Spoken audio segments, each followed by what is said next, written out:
Hey guys, okay, so this is gonna be an explanation video. I don't know how long it's gonna be, but let's just try it out. So I have a lot of things kind of like listed in my head about what I should talk about. Um, One is for the reasons why I make these videos. There are to talk about my life, document my life, what's happening at the moment.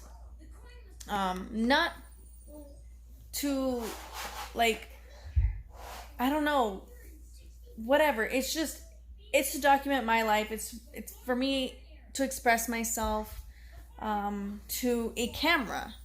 I don't think of it as like knowingly talking to people who watch my videos or comment and like them. It's a different story, you know? Like that's when I realize people watch these videos, but usually it's just for me. So yeah.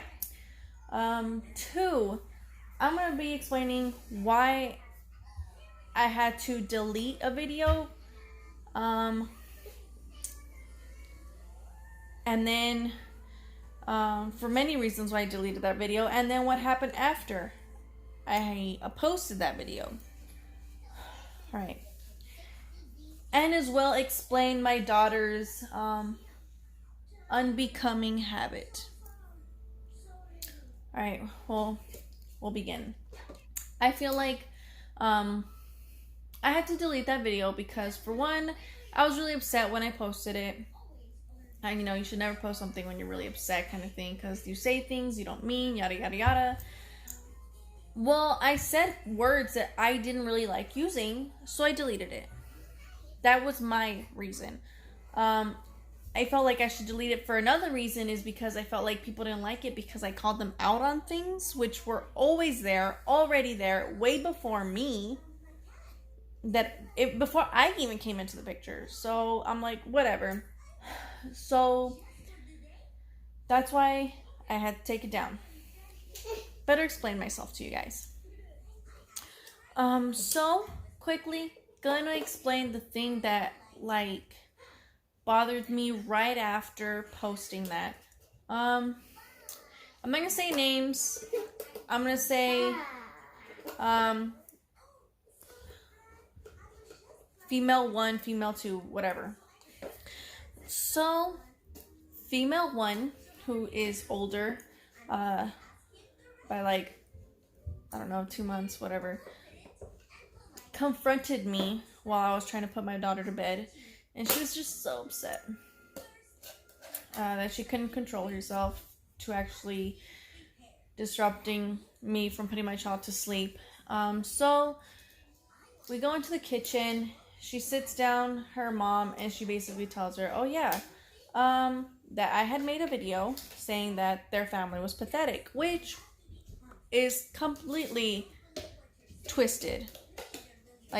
She literally twisted those words. And didn't really offer any other explanation. 2, she just basically ended up yelling at me. I'm not going to say yelling because she was talking aggressively. Didn't really raise her voice. But yeah, she basically just wanted to say whatever was on her mind, whatever was bothering her, whatever. And I just basically had to take it, waiting for her to finish talking. Another little thing I forgot to mention was that at the end of everything, she basically, with the smile on her face, joking around, was like, you're lucky you're pregnant, ha ha ha. No, you're lucky I'm pregnant, because if you touch me, I get to smile and wave while you get arrested and go to jail for 6 months or have to pay a hefty fine for assault. I can't exactly say that I remember this entire conversation because I don't have a photographic memory. I don't know anybody who does. So yeah. Anyways, she basically said, why are you making this video? I told her why. She didn't care about why, actually. It didn't seem like she cared about it, to be honest. I feel like she was just kind of butting in for someone else. I feel like mostly she just wanted to comment about her kid and mine and how they interact together. So I'm just gonna say how it is. I'm with my daughter all day, every day, except when I really need to be doing things. I can't be on her with my eyes attached to her little body every single day for 24 hours, right? I need to cook, I need to clean, I need to do things. I'm also pregnant, so I get tired easily. So most of the time, I'm there with her unless I need to be doing something else. Which isn't for long, by the way. And my mother-in-law takes care of her child, which I'm around him often, so I know both their habits. I know when my daughter's trying to warn someone because she's a very free spirit. She also gives you warnings like, hey, you're too close to me. Hey, you're kind of bothering me. Can you back up a little bit? Yada, yada, yada. So my daughter still hasn't gotten over the fact that, she bites people. Not just one person, many. Because she relieves, like, this anxiousness or whatever inside of her, and it just relieves it a little bit, I guess. And so I've noticed over time that, like, my nephew does tend to want to take her toys away. And when I mean her toys, I mean just what she's playing with at the moment. My daughter's perfectly fine sharing, but if she really likes playing with it, like, why would you want to take it away? It's that simple. Like, hey, you got a bunch of other toys, but he seems to really like taking her toys away. My mother-in-law sees this all the time, so she's always telling him, hey, no, don't take her toys away. Here's this one. Hey, don't be pulling on her. Don't be doing this to her, because she literally just doesn't really tend to bother him. Like I said, she's a free spirit. She does her own thing. She doesn't need to be playing with anybody else. But he constantly likes to have her around. She doesn't like that. She gives him several warnings. He doesn't listen, so he gets bit. I can't catch it all the time because I'm sitting down because I'm resting, and they're on the other side of the room in front of the TV or around the toys. I can't dive bomb in between two little kids and stop it. She's fast. These kids are fast. Like, what do you want me to do? I've tried stopping it. It's just not happening. She gives him warnings. He doesn't stop. Whatever. 2, he ends up with bruises and stuff like that because this kid falls a lot. I've seen it. A lot. Like, I make sure, like, I watch after my kid because I know no one else is going to. And that's why she hardly has any cuts and bruises. Alright? That's why. So, my in-law, female number 1, whatever, she's not really around to see all this. She's working. So, she doesn't see this. I don't know if her mom tells her what's going on or what, but it seems like she just wants to blame my child for hers getting bit up to high heaven for no apparent reason when there is one. Whatever. I'm not going to go in with it with her because she's not going to want to listen, because it seems like she has like 1, 2, 3, 4, sometimes 4, 3 to 4 pairs of eyes on her kid at all times. When I have just mine on my child, I know mine's not going to be watched. I only have, like, she's only got me. And sometimes, if she can, my mother-in-law watches after her. Like, God bless her for that. Like, that's helped a lot when I've tried to clean and stuff. So, basically, she just wanted to yell at me for that. And I'm like, dude, if you're not going to offer a solution, don't bring up the problem. Because the problem, to be honest, is your kid. Like, he doesn't want to listen, whatever. Like, yeah, mine bites, and that's not a good thing. But at least she tries to tell him to, like, leave her alone. Whatever. So, I'm not saying my kid's perfect, but I'm not going to say hers is perfect either. What are you going to do about it? Younger female, younger male. We thought that things were going to be good. We thought we had settled things with them. But they decided to be petty. That's it. They decided to be petty. We tried offering an olive branch, and they still petty. And I'm not going to wait for someone to swallow their pride or ego, whatever it is. I'm not going to wait around for it. And I'm not going to let their pride and ego B, that's just not how it is. 2, I was done with that. I was like, dude, it's stupid. Like, they're acting like middle schoolers and they're already out of high school. Like, come on. Seriously? Like, seriously. So whatever. People think that, well, one person at least thinks I'm manipulative. An example of manipulation is convincing your mom that you raised your siblings when you really didn't, and having her take care of your kid whenever you feel like it, as a way of having her pay you back. So, yeah. I'm not completely excommunicated from some family members. There's some that I do still like, the ones that I do still like talking to. But now there's just other ones that shouldn't be around my daughter, shouldn't be around our family because it's just plain toxic. I didn't create the bucket of worms. I just pointed out that there was one. Sorry, I changed angles on you guys. But mainly, me and my husband decided that we didn't want our daughter around toxic people. We didn't want her around people who are hyper judgmental, who think the world is just black and white, that there's just plain right from wrong kind of thing. That's not how it works. It's not the real world. I don't want her to grow up hearing that it's okay to judge people on their appearances, on the way they talk, on the way they carry themselves. It doesn't matter. To judge someone like that is wrong. Unfortunately, trying to gain their,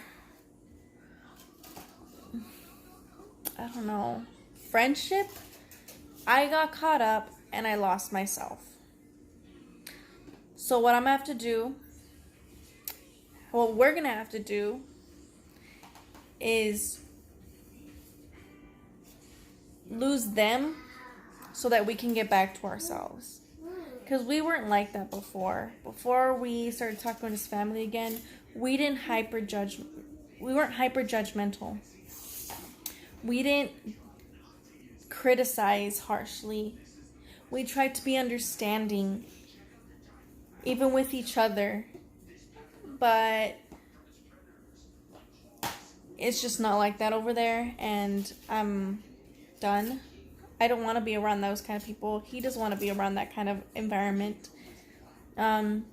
Unfortunately, his mom's gonna have to live with the fact that she can't see her granddaughter that much or her future grandkid because her sons and daughters are toxic.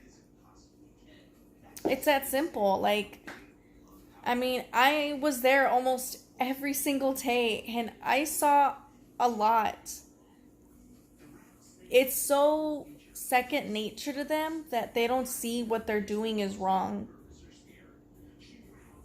I can admit my faults easily. Someone can say, well, you said this. Yeah, I said it, but in what context, dude? I can say that I'm not perfect and I'm fine with that.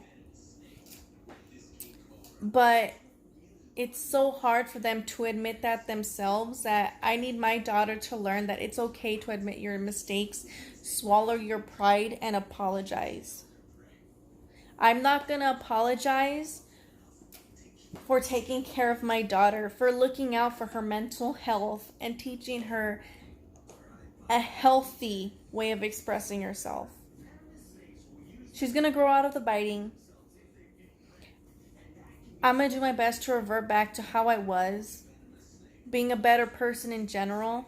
It's not trying to be a better Christian, just being a better person. Trying to be better to people around me. And the way that that's going to happen is to be away from some of his family members. I'm not saying all of them are toxic, but there are some that are just not worth it. So, that's it. I'm not going to apologize for what I said in this video.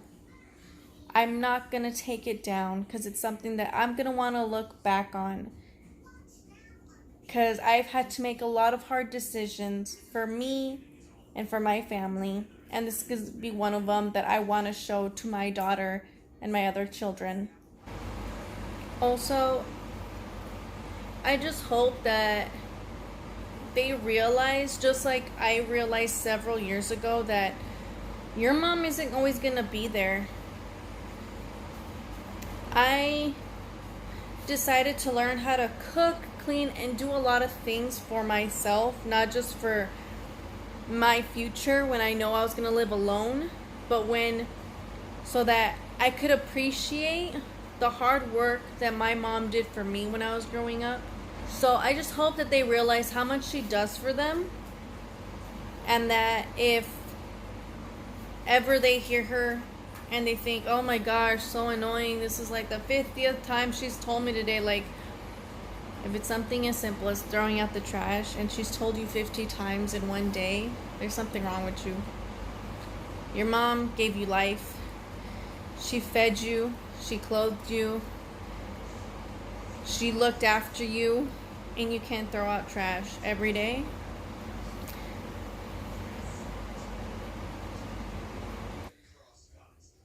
And the one thing I know, it's something that I feel like, I hope saying this, a lot of people will learn this, not just certain family members, but like maybe other people out there in the world. But if your mom literally wakes up early in the morning, cooks and cleans for you, literally basically waits on you hand and foot, and you can't show that appreciation, not just on one day like Mother's Day or her birthday, but every day by doing something so that takes a load off her back. If you can't do that for your mom, it just shows you how well you're going to live off after she's gone. So all I know is that whenever my in-law asked something of my husband, he wouldn't hesitate to do it. Whether it was getting water, throwing out trash, or taking apart junk in the backyard, he would have done it. And he did. He didn't complain about it. He was hoping that she'd ask for more. We're going to be moving churches. We're going to stop talking to people. And we're going to live our lives, try and do as best as we can. And then we're going to leave and not look back. Anyways, if this upset people, then obviously it's talking to you. If it didn't, well then you got some little snippet into what I'm dealing with. I don't want to be stressed, but being around people who cause this kind of stuff is stressful. Like I said before, I didn't make the can of worms. I just pointed out that it was there.